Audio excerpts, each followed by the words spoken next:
Okay guys, tingnan yung sanitizer ko nakuha ko guys. Tingnan nyo. Yan. Galing ito sa pre-grocery guys. Yan. Yan. Yan. Lahat yan. Pre. Mayroong mga wipe pre. Dami. Dami. Tingnan mo, nakuha ko. Ito.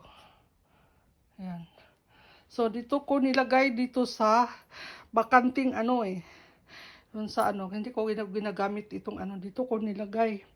Nilagyan ko ng towel dahil minsan mayroong tip tapos nakabuka yung tip. Sealed yan lahat guys. Oo. Mayroong maliliit.